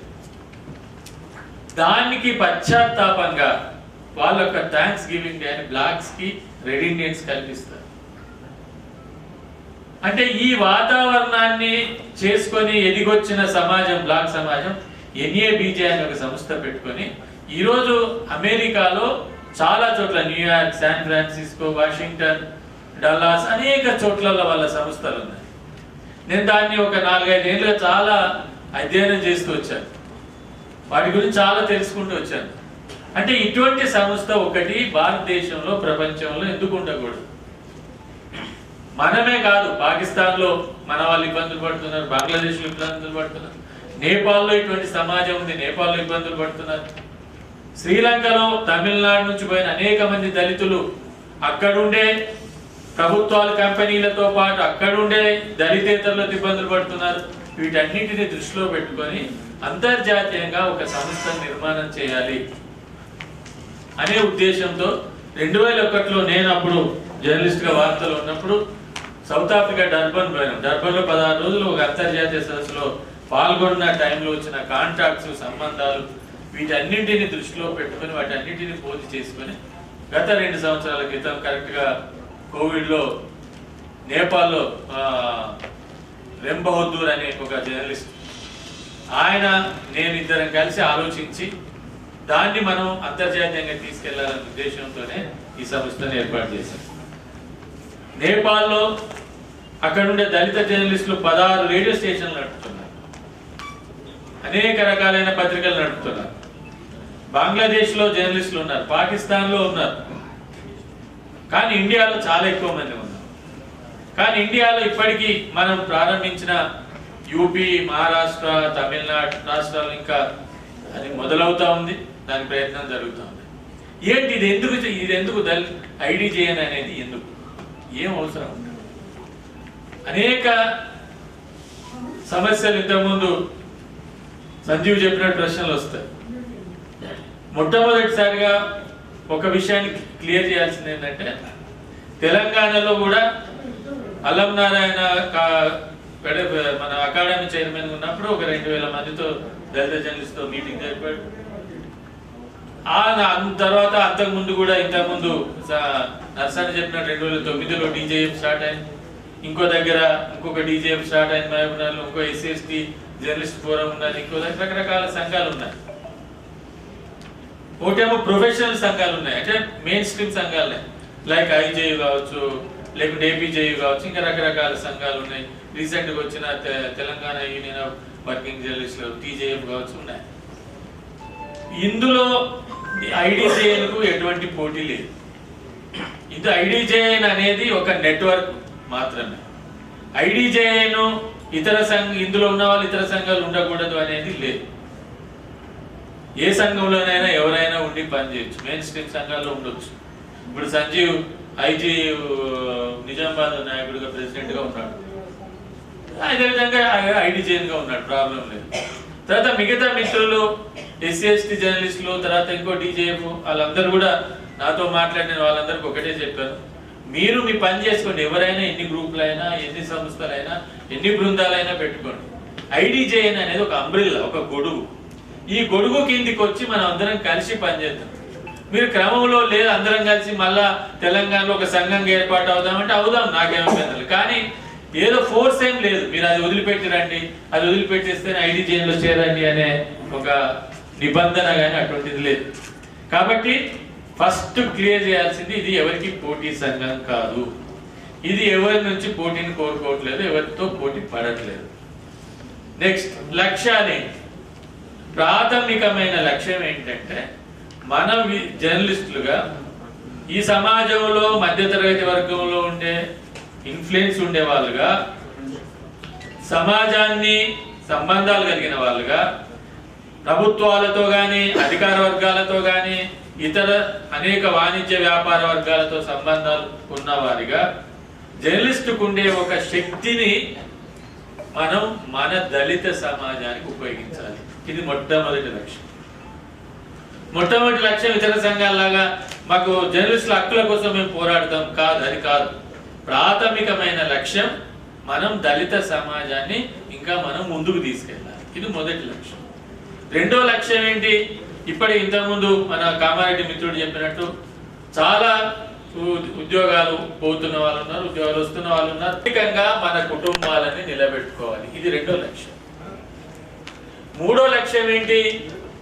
ఈరోజు ఏదైతే సమాజం ముందుకెళ్తుందో టెక్నికల్ గా సాంకేతిక పరంగా మనం ముందుకెళ్తున్నామో శాస్త్ర సాంకేతిక పరమైన రంగాల్లో మన శక్తిని పెంచుకోవాలి. ఉదాహరణకి ఎడిట్ పేజ్ ఆర్టికల్స్ రాస్తాం, ఉదాహరణకి హ్యూమన్ ఇంట్రెస్ట్ స్టోరీస్ రాస్తాం, క్రైమ్ స్టోరీస్ రాస్తాం, ఇంకో స్టోరీస్ రాస్తాం. వీటన్నిటిని కూడా ఒక ప్రాపర్ గా మనం ప్రజెంట్ చేయగలిగితే, ఒక పద్ధతిగా మనం కనుక తీసుకెళ్ళగలిగితే మనం ఎక్కువ ఇంపాక్ట్ చేయగలుగుతాం, మనం ఎక్కువ ప్రజల్ని మన మనసు మార్చగలుగుతాం. చాలా మంది అనుకుంటున్నది ఇది కేవలం మన సమస్యల్ని మనం చదువుకోవటం కాదు. నా ఉద్దేశంలో మనం చేసే ప్రయత్నం అవతలి సమాజం ప్రభావితం కావాలి. దళితుల సమస్యలు ఇట్లా ఉన్నాయని చెప్పి అవతలి సమాజం ప్రభావితం అయినప్పుడే మనం సక్సెస్ అయినట్లు లెక్క.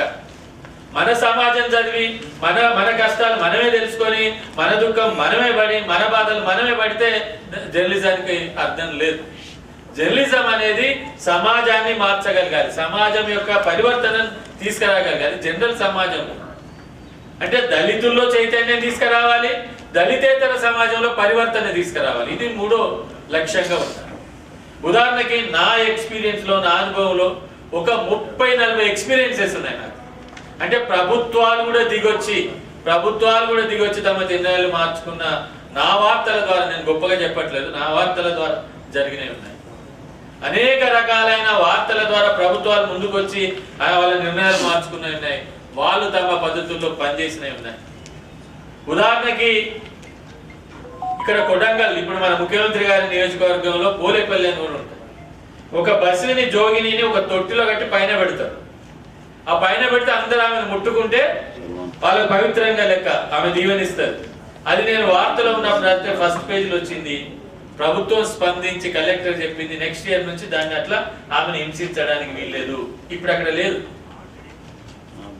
అదే విధంగా సప్లాన్ అంటే దళితులకు సంబంధించిన బడ్జెట్ దారి మళ్ళుతున్నదని రాజశేఖర రెడ్డి టైంలో రాసిన ఆర్టికల్ ని రాజశేఖర రెడ్డి గారు ఆన్ ది ఫ్లోర్ చదివాడు, అసెంబ్లీలో చదివాడు మొత్తం ఆర్టికల్. ఆ పోరాటం 13 ఏళ్ల తర్వాత ఈరోజు చట్టమైంది. అది ఈ చట్టం ఆంధ్రప్రదేశ్, ఉమ్మడి ఆంధ్రప్రదేశ్ అయిన చట్టం ఈరోజు రాజస్థాన్ లో చట్టమైంది, ఉత్తరాఖండ్ లో చట్టమైంది, కర్ణాటకలో చట్టమైంది, రేపు తమిళనాడులో జరగబోతుంది, హిమాచల్ ప్రదేశ్ లో జరగబోతుంది. అంటే నేను అనేది మనము మన జాతిని చైతన్యం చేయాలి, కానీ అంతకంటే ఎక్కువగా ఇతర జాతిని పరివర్తనలోకి తీసుకొని రావాలి. మనది డైలాగ్ లాగా ఉండాలి, మనది ఆక్రోషం లాగా విద్వేషం లాగా ఉండొద్దు. It should be dialogue. మనం ఇతరులను ఆలోచింపజేసే విధంగా మన వార్తలు ఉండాలి, ఇతరులను రెచ్చగొట్టే విధంగా వార్తలు ఉండటం కరెక్ట్ కాదు. దానివల్ల నష్టం తప్ప లాభం లేదు. కాబట్టి ఈ రకమైన ఒక వార్తా పద్ధతిని సమాజానికి ఉపయోగపడి ఇది చెయ్యాలి అంటే మీ స్కిల్స్ పెరగాలి. ఇప్పుడు డిజిటల్ మీడియాలో చాలా మంది, ఎంతమంది ఉన్నారు చేతులు ఎత్తండి. డిజిటల్ మీడియా, సొంతగా డిజిటల్ మీడియా నడుపుతున్నారు. తర్వాత చిన్న పేపర్లు పనిచేస్తున్న వాళ్ళు ఎంతమంది ఉన్నారు, మెయిన్ స్ట్రీమ్ లో పనిచేస్తున్న వాళ్ళు ఎంతమంది ఉన్నారు. వీళ్ళందరం కూడా ఎక్కడో దగ్గర కొన్ని చేసుకోవాలి. ఇప్పుడు ఉదాహరణకి పేపర్లు కూడా డిజిటల్లోకి వస్తున్నాయి. ఇప్పుడు తెలంగాణ టుడే ఉంది, తెలంగాణ టుడే పేపర్ ఉంటుంది, డిజిటల్ ఉంటుంది.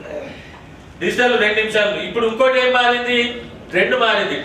30 seconds, 10 seconds, 5 seconds. అంటే ఏమైపోతున్నది, రకరకాల పద్ధతుల్లో మీడియా మారుతున్నది. ఈ డిజిటల్ మీడియాని, ఈ ఎడిటోరియల్ పేజీని కానీ ఇంకో దాన్ని కానీ మనం చేయడానికి కావాల్సిన ట్రైనింగ్ పెట్టుకోవాలి. తర్వాత ఇదే సంస్థ అనేక రకాలైన అవార్డులను కూడా రేపు భవిష్యత్తులో తీసుకురావాలి. వర్క్షాపులు పెట్టుకోవాలి, కాన్ఫరెన్సులు పెట్టుకోవాలి, ట్రైనింగ్ క్యాంపులు పెట్టుకోవాలి, తర్వాత అవార్డులు పెట్టుకోవాలి. ఇప్పుడు మన వాళ్ళే కాదు, మన వాళ్ళకు కొన్ని అవార్డ్స్ పెడతాం, అదే విధంగా మన గురించి రాసిన ఇతరులు కూడా ఎవరైనా రాస్తే వాళ్ళకు కూడా కొన్ని అవార్డ్స్, ఫెలోషిప్స్, ఎందుకంటే వాళ్ళు కూడా రాయాలి. ఈ విధంగా ఇన్ని రకాల కార్యక్రమాలు. అంటే ఒక మాటలో చెప్పాలంటే మనం ఈ సమాజం యొక్క పరివర్తన తీసుకురావడానికి ప్రయత్నం చేయాలి, దళితుల అభివృద్ధి కృషి చేయాలి, మన ఆర్థిక శక్తిని పెంచుకోవాలి, మన యొక్క శాస్త్ర సాంకేతిక శక్తిని పెంచుకోవాలి. ఇది ప్రాథమికమైన 3 ముఖ్యమైన లక్ష్యాలు. అదే సమయంలో మనం వ్యక్తిగతంగా ఒక దగ్గర కూడటం, నెక్స్ట్ ఏమవుతుంది, ఇప్పుడు 100 మందిని కలిసాం, ఎవరికి ఏదైనా సమస్య వస్తే నాకు చాతనైతే నేను చేయగలిగే స్థితి రావాలి. అంటే ఒక ఉమ్మడి సహాయము, ఉమ్మడి పరస్పర సహాయము అనేది కూడా దీనివల్ల వస్తుంది. అది కూడా ఈ సంస్థ లక్ష్యంలో భాగంగా మీరు గుర్తుపెట్టుకోవాలి. అంటే ఈ ఐడిజేఎన్ అనేది ఈరోజు నేను అంతర్జాతీయ స్థాయి అధ్యక్షుడిగా ఉన్నాము, ఇంకా దీన్ని విస్తరించాల్సిన అవసరం ఉంది. ఈ రకరకాల పద్ధతుల్లో దీనికి ఇప్పుడు మనకు హైదరాబాద్లో సెంటర్ ఫర్ దళిత్ స్టడీస్ అనే సంస్థకు ఒక పెద్ద బిల్డింగ్ రాబోతున్నది. అందులోనే మీ ఐడిజేఎన్ ఆఫీసును కూడా మేము స్థలం ఇస్తాం. అందులో మీ ఐడిజేఎన్ హైదరాబాద్ లో ఉండేవాళ్ళు కానీ ఇక్కడ ఉండేవాళ్ళు కానీ మీకు ఒక రూమ్ ఉంటుంది, మీకు కంప్యూటర్ ఉంటుంది. మీరు హైదరాబాద్కి వచ్చినప్పుడు అక్కడే కూర్చొని మీ పనులను చేసుకొని పోవడానికి ఒక ఇది ఉంటుంది. Training camps, central training camps అన్ని కూడా అక్కడే బోరబండలో, జూబ్లీహిల్స్ బోరబండ మధ్యలో ఉంది. అక్కడే మీకు ట్రైనింగ్ దాదాపు 300 మంది ఆడిటోరియం ఉంది. తర్వాత 200 మంది కాన్ఫరెన్స్ హాల్ ఉంది, 100 కాన్ఫరెన్స్ హాల్ ఉంది, 50 కాన్ఫరెన్స్. అంటే ఈ రకమైన ఒక సౌకర్యం రాబోతున్నది. ఇది మనకు ఒక ఇన్ఫ్రాస్ట్రక్చర్. ఇది ఐడిజేఎన్ గురించిన క్లుప్తంగా విషయాలు. సరే, ఈ రోజు విషయానికి వస్తే మూక్ నాయక్ సంబంధించి బాబాసాహెబ్ అంబేద్కర్ గారు ప్రారంభించిన పత్రిక ఏదైతుందో అప్పుడు ఎందుకు ఆయన స్టార్ట్ చేశాడు? ఆయన 1913లో అమెరికాకి వెళ్ళి 1917లో బయటికి వచ్చినప్పుడు అక్కడుండే వాతావరణం, అక్కడుండే ఒక రకమైన డెమోక్రటిక్ స్పేస్, ఒక ప్రజలకు హక్కులకు సంబంధించిన స్థలం ఏదైతుందో అవి ఇక్కడ చూడలేకపోయాడు. అంటరాని కులాలకు సంబంధించి ఏదైతే సమస్యలు ఉన్నాయో, సమస్యలు రాకపోవడం కాదు, ఏదైనా మాట్లాడితే కూడా ఉండని పరిస్థితి. 1919లో సౌత్ బరో అనే ఒక ఆంగ్లో మేధావి నాయకత్వంలో కమిటీ వచ్చింది, దాన్ని సౌత్ బరో కమిటీ. ఆ సౌత్ బరో కమిటీ ఇండియాకి ఎందుకు వచ్చిందంటే ఇండియాలో ప్రజాస్వామ్యం ఎట్లుండాలి, ఎన్నికలు ఎట్లా జరపాలి అని పరిశీలించడానికి వచ్చింది. ఆ సంస్థ ముందు ఆయన వాంగ్మూలం, ఒక సుదీర్ఘమైన వాంగ్మూలం ఇచ్చాడు, ఒక ప్రజెంటేషన్ చేశాడు. ఆ ప్రజెంటేషన్ సంబంధించి ఏ పేపర్లో రాదు. చివరికి వాళ్ళు నిర్ణయం తీసుకునేది ఏంటి, అప్పుడు సాహు మహారాజ్ అని కొల్లాపూర్ సంస్థానాధిపతి ఆయన సహకారం చేసి మీరు పత్రిక స్టార్ట్ చేయండి. అంబేద్కర్ ఆయన పూర్తి స్థాయి ఎడిటర్ కాదు, కానీ ఎవరినో పెట్టి ఆయన తన బాధ్యతను తీసుకొని ఆ విధంగా మూక్ నాయక్ని స్టార్ట్ చేశారు. అది ఆయన రాస్తూ మాట చెప్తాడు, మూకు నాయక్ సంబంధించిన ఇట్లా పత్రిక వస్తుంది, మేము అడ్వర్టైజ్మెంట్ ఇస్తాం, డబ్బులు ఇస్తామన్నా కూడా బాలా గంగాధర్ తిలక్ నాయకత్వం ఉన్న కేసరి పత్రికలో అడ్వర్టైజ్మెంట్ కూడా వేసుకోరు, పైసలు ఇస్తామని వేసుకోరు. పైసలు లేకుండా కాదు, మేము పైసలు ఇస్తామని వేసుకోవాలి, అడ్వర్టైజ్మెంట్ వార్త వేసుకోవాలి. అట్లా దాన్ని ఆయన ముందుకు తీసుకెళ్ళడానికి ప్రయత్నం చేశాడు. ఇది ఒక మొట్టమొదటి పత్రికగా ఇండియాలో చెప్తాం. కానీ అంతకంటే ముందు అది కూడా మనం చరిత్రను వక్రీకరించి మర్చిపోదు. తమిళనాడులో అయోధ్యదాస్ అనే ఒక దళిత మేధావి, ఒక బుద్ధిస్టు 1907లోనే ఒక పైసా తమిళన్ అనే పత్రిక స్టార్ట్. అయినా మనం మూక్ నాయక్ని ఎందుకు తీసుకుంటున్నాం? ఒక పైసా తమిళన్ మొదటి పత్రికగా ఎందుకు మనం తీసుకోవట్లేదు? మొదటి పత్రిక ఒక పైసా తమిళనే, కానీ అంబేద్కర్ గారి విజన్ ఏదైతే ఉందో అది ఒక కంటిన్యూ ఒక ప్రాసెస్ మనకు తెలియజేస్తుంది. అందుకే మీరు ఆయన 4 పత్రికలు స్టార్ట్ చేస్తే 4 పత్రికలు కూడా 4 సందర్భాల్లో స్టార్ట్ చేశారు. 1920లో మూక్ నాయక్ స్టార్ట్ చేస్తే 1927లో బహిష్కృత భారత్ స్టార్ట్ చేశారు. మూక్ నాయక్ బహిష్కృత భారత్ తేడా ఏంటి? కొద్దిగా నేను మాట్లాడటం, నేను ఒక నా వాయిస్ ఉంది అని చెప్పడానికి స్టార్ట్ చేయడం. 1932లో జనతా స్టార్ట్ చేశారు. జనతా అనేది ఒక పొలిటికల్ పత్రిక. అంటే అప్పటికే అంబేద్కర్ గారు అంటే ఆయన ఆలోచన సరళిని బట్టి పత్రికల పేర్లు మారుకుంటూ, ఆయన ఎట్లెట్లా పని బట్టి అట్లా పత్రికలు మారుకుంటూ 1956కు వచ్చింది. 1956లో ఆయన బుద్ధిజం తీసుకునే టైంలో ప్రబుద్ధ భారత్ అనే పత్రికలు స్టార్ట్ చేశారు. అంటే మీకు ఆయన పత్రికల ప్రయాణం కూడా ఆయన ఆలోచన దాన్ని బట్టి, ఆయన ఆచరణను బట్టి, ఆయన యొక్క తాత్విక చింతనను బట్టి, ఆయన యొక్క తాత్విక ప్రయాణాన్ని బట్టి ఆ రోజు ఆయన పత్రికలను స్టార్ట్ చేశాడు. తర్వాత రెండోది ఏంటంటే ఆయన వచ్చిన పద్ధతి మనకు చాలా చాలా ఆశ్చర్యంగా ఉంది. ఆయన పత్రికను నడిపిన తీరు, ఆయన వివరించిన తీరు అనేక రకాలైన పద్ధతుల్లో అప్పుడున్న ఉద్యమాల్ని, లేకుంటే ఆయన తాత్వికతని, అప్పుడు జవాబుని, అంబేద్కర్ యొక్క బహిష్కృత భారత్ ఇవన్నీ తట్టుకోలేకనే గాంధీ 1932లో పూనా ఒడంబడిక తర్వాత హరిజన్ పత్రిక స్టార్ట్. అంటే హరిజన్ పత్రిక is a counter to Ambedkar, అంటే కౌంటర్ చేయడానికి హరిజన్ పత్రికను స్టార్ట్ చేశాడు. దాని తర్వాత అంబేద్కర్ జనతా పత్రికను స్టార్ట్ చేశాడు. అంటే మనం చూడాల్సింది ఏంటంటే ఆ ఇంపాక్ట్. అంటే ఒక జర్నలిస్ట్గా ఒక పత్రిక నడిపితే ఒక పత్రిక యొక్క ప్రభావం సమాజం మీద, ఈరోజు మనం జర్నలిస్ట్ కానీ మన ప్రయోజనం మనం ప్రధానంగా చూసుకుంటాం.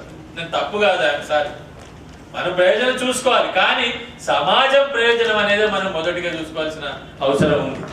కాబట్టి ఈ పత్రిక విధానం ఇంపాక్ట్ అనేది సమాజం మీద ఉంది. అంబేద్కర్ వాల్యూమ్స్ 20 దాకా వచ్చినాయి. 20లో ఇవేవి ఇంకా ఆయన మరాఠీలో రాసినవి కానీ ఇంగ్లీష్లో పత్రికలు రాసినవి ఇంకా రాలేదు. ఆ రోజు ప్రభావం ఎట్లా ఉంది, ప్రభావం ఏముంది, ఎందుకు చేశారు? అందుకే ఈ రోజు మనం అంతర్జాతీయంగా అంబేద్కర్ గారి పేరుతో ఈరోజు దళిత మీడియా డే, మనం ఇంటర్నేషనల్ దళిత మీడియా డే నడపడం వల్ల ఏమవుతుంది అని అంటే ఒక ఇంపాక్ట్, ఒక దృష్టి పడుతుంది. అంటే ప్రపంచంలో దళిత మీడియా డే ఒకటి, ఇప్పుడు ఇంటర్నేషనల్ చిల్డ్రన్స్ డే అంటాం, ఎవరో చేస్తారు కదా ఇంటర్నేషనల్ చిల్డ్రన్స్ డే అనే పేరు మీద. ఇంటర్నేషనల్ ఉమెన్స్ డే అంటున్నాం, ఇంటర్నేషనల్ వర్కర్స్ డే అంటాం, ఇంటర్నేషనల్ డిజేబుల్డ్ డే అంటాం, ఇంటర్నేషనల్ ప్రెస్ డే అంటున్నాం. అంటే ఇవన్నీ ఎందుకు పెడతాము, ఎందుకు పెట్టుకుంటాము అంటే ఆ రోజు వాళ్ళ కృషిని గుర్తుపట్టడము, వాళ్ళ స్ఫూర్తిని తీసుకోవడము, వాళ్ళ యొక్క ప్రయాణాన్ని గుణపాఠంగా పాఠంగా తీసుకోవడానికి ప్రయత్నం చేయడం. అందుకే ఈ రోజు మనం ఆయన గుర్తు చేసుకుంటూ ఈరోజు మనం చేయాల్సిన పని ఏముంది అనేది మళ్ళీ అంశం. చాలా మందిని ఈ రోజున్న ఇప్పుడు ఈ రోజున్న మీడియా నిజంగా ప్రజలకు అందుబాటులో ఉందా, ప్రజల సమస్యలను ప్రతిబింబిస్తుందా, ప్రజల సమస్యలను పట్టించుకుంటుందా అంటే నాకు తెలిసి జీరో. అందుకే మీడియాని నేను గత 10 ఏళ్ల క్రితమే 5 C's అని చెప్పాను. 5 C'లు, ఇంగ్లీష్లో C, 5 C's. ఏంటి 5 C'లు? 5 C'లు అయితే పేపర్ అయిపోతుంది. First C controversy. నువ్వు ఫస్ట్ పేజీ మొత్తం వెతికితే కాంట్రవర్సీ వార్తలే ఉంటాయి. ఎప్పుడైనా చూడండి, ఎనీ కాంట్రవర్సీ. అది నాకు రేవంత్ రెడ్డి గారు, రేవంత్ రెడ్డికి సీఎం గారు, సీఎం ఇంతకుముందు ఏదన్నా అది సినిమా కాంట్రవర్సీ కావచ్చు, మీడియా కాంట్రవర్సీ కావచ్చు, ఎనీ కాంట్రవర్సీ ఫస్ట్ పేజ్ వస్తుంది. Second C crime and sex. దళితుల వార్తలు ఎక్కడ వస్తాయంటే క్రైమ్లో వస్తాయి. దళితుల్ని ఎవరైనా చంపినప్పుడు, దళితులపై అత్యాచారాలు జరిగినప్పుడు, దళితులు ఇంకోటి చేసినప్పుడు, అంటే మన సరుకేంటి, మనం క్రైమ్ సరుకు. అంటే దళితుల జీవితాలు అనేవి ఒక క్రైమ్ జరిగితేనే వస్తాయి. క్రైమ్ జరగకపోతే దళితుల వార్తలు రావు. ఇక మిగతాయి యాక్సిడెంట్లు, హత్యలు, అత్యాచారాలు, రకరకాల అన్ని నెక్స్ట్ వార్త. థర్డ్ సి కార్పొరేట్ కంపెనీలు. వాళ్ళకి ఏదంటే అది వార్త. ఇప్పుడు అదాను, అంబాను, ఇంకొక ఆయన ఏమనుకుంటే అది వార్తగా వచ్చేస్తుంది. అందుకే బిజినెస్ పేజీలో 3 పేజీలు 4 పేజీలో మీకు వార్త పేజీలో ఉంటుంది. అది మీరెవరు చదవరు. Fourth C cinema. Sixth C cricket. Fifth C cricket. ఇంతకు మించి ఏమైనా ఉందా చెప్పండి. మీరు అందరు జర్నలిస్టులే కదా, ఏమన్నా ఉన్నాయా ఇంతకుముందు? ప్రజల సమస్యలు ఎక్కడ ఉన్నాయా? గత 10 ఏళ్ళుగానే అస్సలు.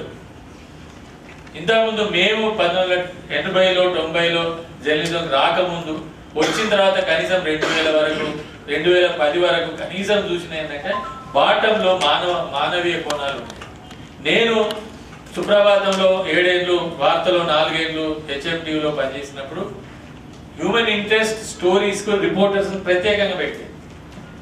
అంటే వాళ్ళు ఏంటి, ప్రజల్లోకి వెళ్ళి వాళ్ళ వార్తలు తీసుకొని వాళ్ళు రాయగలరు. పొలిటికల్ వార్తలు కాదు, ప్రెస్ మీట్లు కాదు. ఈరోజు అది లేదు పరిస్థితి. ఈరోజు ఎక్కడ కూడా ప్రజలకు సంబంధించిన వార్త లేదు. ఈరోజు మీ మెయిన్ పేపర్ చూసినా కూడా మీరు అటువంటి పరిస్థితి ఉంది. అదే సమయంలో అంబేద్కర్ గారు 1940-45లో గోవింద్ రెన్నడే అని మీరు పేరు వినుంటారు, స్వాతంత్ర సమయంలో. ఆయన స్మారకోపన్యాసం ఇస్తూ రెన్నడే గాంధీ జిన్నా అని ఒక ఉపన్యాసం ఇచ్చాడు. అందులో ఒక మాట అంటాడు మీడియా గురించి. ఈ రోజు భారతదేశంలో, ఈ రోజు అంటే ఆ రోజు అని చెప్పి, ఈ రోజు భారతదేశంలో ప్రెస్ అనేది ఒక వ్యాపారము.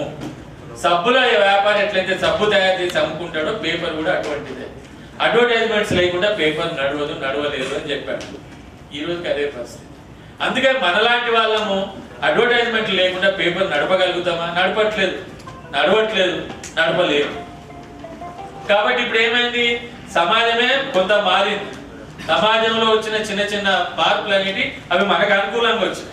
ఏంటి, డిజిటల్ రావడం, చిన్న పేపర్లు రావడం, వాట్సాప్లలో పంపుకోవడం, లేకపోతే ఇన్స్టాగ్రామ్లు రావడం, ఇంకా రకరకాల పద్ధతుల్లో సోషల్ మీడియా అనేది. కానీ సోషల్ మీడియా ఇంకోటి ఏం చేస్తున్నది, చాలా దుర్మార్గమైన భాషలు, చాలా దుర్మార్గమైన విధానాలు, చాలా దుర్మార్గమైన పద్ధతుల్లో ప్రచారం. దాన్ని మనం ఏం చేయాలి, నిజమైన జర్నలిజాన్ని కూడా మేము సోషల్ మీడియాలో నడపగలుగుతాము, నిజమైన భాషను కూడా మనం సోషల్ మీడియాలో నడపగలుగుతాము అనే దాన్ని మనం కొంత ఈ సమాజానికి ఒక మార్గం వేయాల్సిన అవసరం ఉంది. ఈ రోజు ఎవరైనా భాష మాట్లాడతారు, ఏం పిక్కుంటావో పిక్కో, ఇటువంటి భాష ఈరోజు పేపర్లు రాస్తున్నాయి. చాలా దుర్మార్గం, చాలా అన్యాయం. నాకు మాట్లాడడానికి ఇష్టం లేదు, అయినా నేను ఎందుకు మాట్లాడాలంటే అది మనం ఏం చేయాలి, మన పేపర్లలో, మన డిజిటల్లో మేము ఇటువంటి భాషను రాయమని ప్రకటించాలి. ఏ నాయకుడైనా మాట్లాడితే ఇటువంటి భాషను మేము ఎడిట్ చేస్తాము. మాట్లాడితే ఓసారి మేము వాళ్ళు రాయము, మేము ప్రసారం చేయము అని చెప్పగలిగాలి. అది ఎవరు చేయగలుగుతారు? నిజానికి ప్రజల మీద గౌరవం ఉన్న మనలాంటి వాళ్ళని చేయగలరు. అంటే మనమే ఈ సమాజానికి, మేము రీసెంట్గా ఐజీఐ తరపున ఇంకో మిత్రులందరికీ చెప్పాను, మొత్తం మీడియా అనేది, సోషల్ మీడియా అనేది పట్టపగ్గాలు లేకుండా పోతుంది. అంటే దానికి ఎటువంటి నియంత్రణ లేదు. అంటే నియంత్రణ అంటే భాష మీద లేకుంటే ఇంకో దాని మీద నియంత్రణ ఉండాలి. అది వ్యక్తం చేసేది ఆ విషయం మీద కాదు. అంటే ఎవరి మీద విమర్శ చేయొచ్చు, దానికి ఒక బేస్ ఉండాలి, ఓ భాష ఉండాలి, వాడు ఒక రకంగా ప్రజల్ని చైతన్యం చేసే విధంగా ఉండాలి. కానీ ఈరోజు అట్లా లేదు. దీనికోసం కూడా మనం ప్రయత్నించాలి. ఐడిజిఐ లాంటి సంస్థ నా ఉద్దేశంలో ఈరోజు ఈ సోషల్ మీడియాలో వస్తున్న దగులుబాజీ భాషను, చాలా దుర్మార్గమైన వ్యవహారాన్ని కూడా మనమే ఖండించాలి. అటువంటి లేకుండా పేపర్లు నడవాలి అనే పద్ధతిలో మనం చెప్పాల్సిన అవసరం ఉంటుంది. అదేవిధంగా ఈరోజు సమాజంలో ముఖ్యంగా దళితులకు సంబంధించిన విషయాల్లో చాలా సమస్య. ముఖ్యంగా యువకులు ఈరోజు చాలా గ్రామాల్లో చూస్తున్నాం గంజాయికి అలవాటు పడుతున్నారు. ఇది చాలా దుర్మార్గమైన విషయం. తాగుడుకు అలవాటు పడుతున్నారు. ఇది ఎవరు మార్చాలి? మనం కేవలం వార్తలు రాయటం కాదు, ఇటువంటి విషయాలను కూడా మనం మార్చగలిగే వార్తల్ని, కథనాల్ని, ఆ కుటుంబాలు ధ్వంసమైన తీరుని చెప్పి ఇటువంటి కుటుంబాలు చేయొద్దు, ఇటువంటి ప్రయత్నం చేయొద్దు అని ఊరున్న మనం అదొక క్యాంపెయిన్ గా తీసుకోవడానికి నేను సిద్దిపేటలో గత సభలో చెప్పాను. మీకు కూడా మీ దృష్టి కూడా నేను తీసుకొస్తున్నాను, బాధపడుతూ చెప్తున్నాను. రేపు యువత కనుక పోతే మనం ఈ సమాజాన్ని బతికించుకోవాలి. యువతే భవిష్యత్తు. తర్వాత రెండో అంశం ఏంటంటే భారతదేశంలోనే తెలంగాణ అన్ని రాష్ట్రాలతో పాటు మహిళల్లో దాదాపు 70% రక్తహీనతతో బాధపడుతున్నారు. ఈ 70% మహిళలు రక్తహీనతతో బాధపడుతున్న వాళ్ళు ఎక్కువ మంది SC/ST బీసీలో ఉన్నారు. కాబట్టి ఈ రక్తహీనతను పోగొట్టడానికి ఐడిజేఎన్ కానీ సెంటర్ ఫర్ దళిత్ స్టడీస్ లాంటి సంస్థలు ముందుకు రావాలి. నేను మిమ్మల్ని కోరేది, మీ సొంత ఊళ్ళలో మీరు ఎవరైనా ఒక్క ఊరును దత్తత తీసుకుంటే ఆ ఊరును మొత్తం బయటపడేద్దాం. ఎనీమియా నుంచి, గంజాయి నుంచి విముక్తి చేద్దాం. మీరు ముందుకు రావాలి.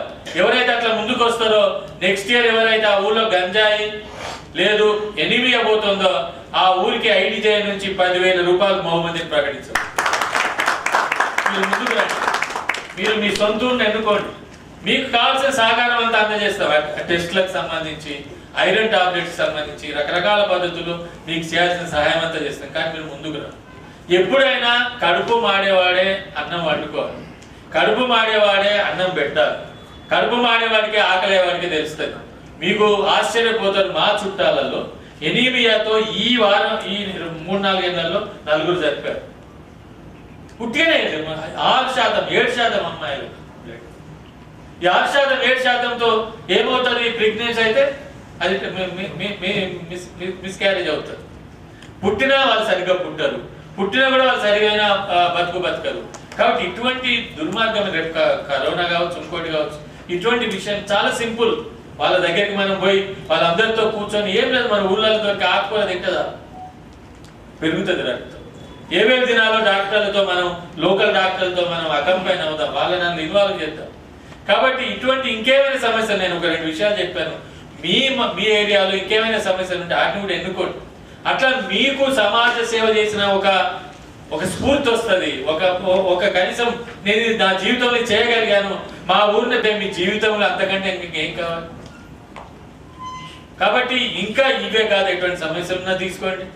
ఈ ఇంటర్నేషనల్ దళిత్ మీడియా డే సందర్భంగా 2 విషయాలు నేను మీ ముందు స్పష్టం చేసుకుని, ట్రైనింగ్ డేట్స్ మీరు చెప్పండి, రిసోర్స్ పర్సన్స్ ని, ఇతర విషయాలన్నింటినీ మేము అక్కడ నుంచి చేస్తాము.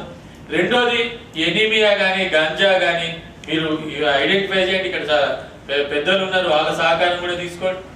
అట్లా ఆ విధంగా మొత్తము ఈ సమాజంలో ఎవరైతే కలిసి వస్తారో అందరి జీతం అట్లా ఐడిజేఎన్ అనే దానికి, ఐడిజేఎన్కి ఏదో పేరు రావాలనే ఉద్దేశం కాదు.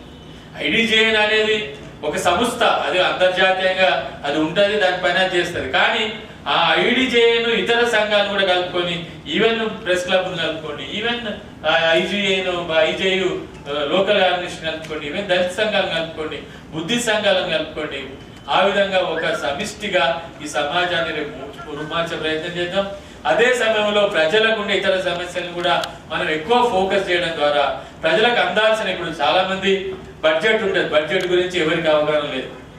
ఈరోజు నిజామాబాద్కు ఎంత బడ్జెట్ వచ్చింది పోయిన సంవత్సరం తెలియదు, ఏ రంగంలో ఎంత వచ్చింది తెలియదు, ఎంత ఖర్చు అయింది తెలియదు, అసలు ఖర్చు అయిందా లేదా తెలియదు.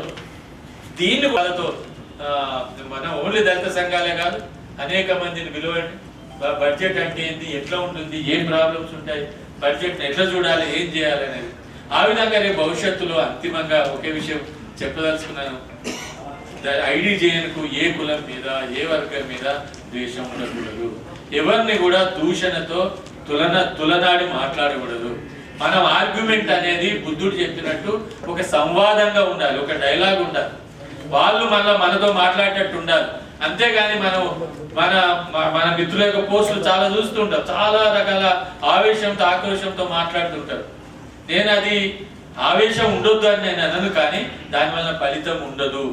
మనం సజెస్టివ్గా ఉండాలి, మన సమాజాన్ని చైతన్యం చేయాలి, బయటి సమాజాన్ని పరివర్తన చేయాలి.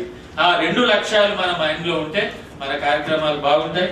ఈ కార్యక్రమాన్ని ఇంత విజయవంతంగా నిర్వహించినందుకు, ఈ కార్యక్రమాల్లో మీరందరూ పాల్గొని విజయవంతం చేసినందుకు మనస్ఫూర్తిగా మీ అందరికి మరొకసారి చేతులు ఎత్తించేది. ఒక అభ్యర్థన ఏంటంటే, స్వలంద్ర నిజానికి చాలా సీనియర్. మేము వచ్చేవరకు ఆయన లేడు. నేను 90లో జర్నలిజంలోకి వచ్చాను. అప్పటి వరకు ఆయన ఆరోగ్యం బాగాలేదు. ఆ టైంలో ఏదో జరిగింది, ఆయన మరణించాడు. చాలా ఎంగేజ్లో మరణించాడు. రేపు ఈ అవార్డులు మనం ఏదైతే చేయబోతున్నామో, ఒక అవార్డు సలంద్ర పేరుతో చేయబోతున్నామని మీ అందరి ముందు స్పష్టంగా ప్రకటిస్తున్నాం. నిజానికి ఒక సీనియర్ సలంద్ర కావటం, నిజామాబాద్కి చెందినవాడు కావటం అనేది మీరు, నేను అందరం గర్వించాలి. Thank you. ఏం చేయాలి అనేది తర్వాత మీ అందరికీ తెలియజేస్తాం. లక్ష్మణకు మన తరఫున ధన్యవాదాలు. ఇప్పుడు వెలుగులో ఉన్న లింగం సార్కి ఒకసారి వచ్చింది సలంద్ర అవార్డు. ఆ తర్వాత అది బంద్ చేశారు వాళ్ళు. కానీ నేను లక్ష్మణ గారు ప్రకటించింది కాబట్టి స్టేట్ వైడ్ అవార్డు కాబట్టి ఇప్పుడు మనం మళ్ళీ నెక్స్ట్ ఇయర్ దాకా కలుస్తామో కాస్త అనుకున్నాం కాబట్టి ఏదైతే మన నాలెడ్జ్ డే అనుకుంటున్నామో మేము అనుకున్నాము ఇక్కడ లోకల్ ఏప్రిల్ 14th వరకు జిల్లా స్థాయిలో మరి లక్ష్మణ మనకు అనుమతిస్తే జిల్లా స్థాయిలో అంటే కనీసం మేము పరిచయం చేయడం కోసం మరోసారి సలంద్రాను జిల్లా స్థాయిలో అలాంటి ఆర్టికల్స్ సమాజానికి ఉపయోగపడి ఉంటే ఆ సంజీవ్ గారి నాకు కానీ మీరు ఒక డేట్ ఇద్దాము.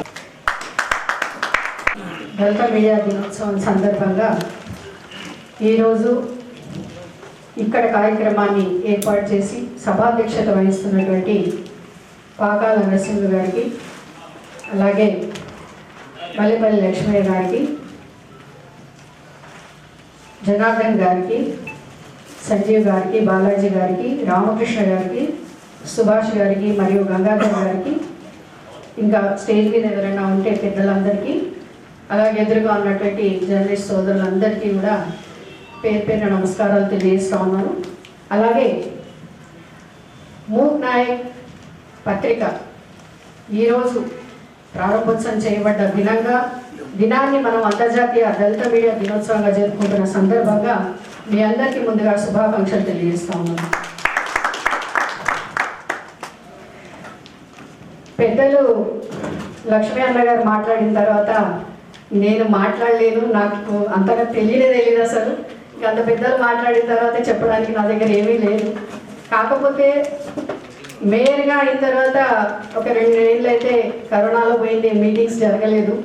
ఈ 2 ఏళ్ళు కొన్ని మీటింగ్స్కి మేము అటెండ్ అంటే కొన్ని కార్యక్రమాలు మేము చేసుకోవడం జరిగింది.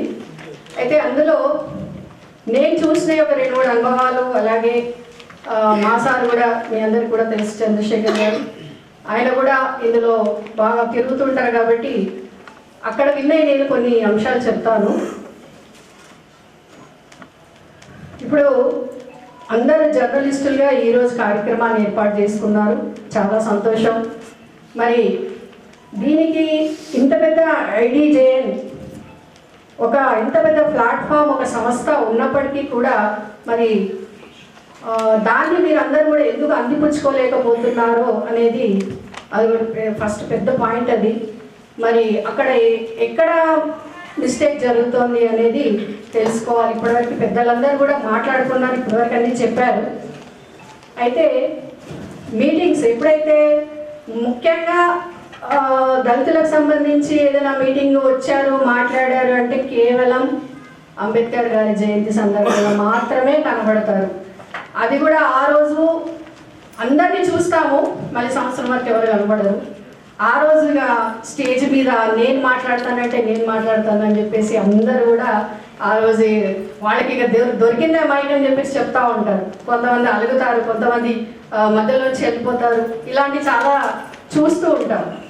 ఆ ఒక్కరోజు మాత్రమే ఏదన్నా ఉంటే మాట్లాడేది, అడిగేది.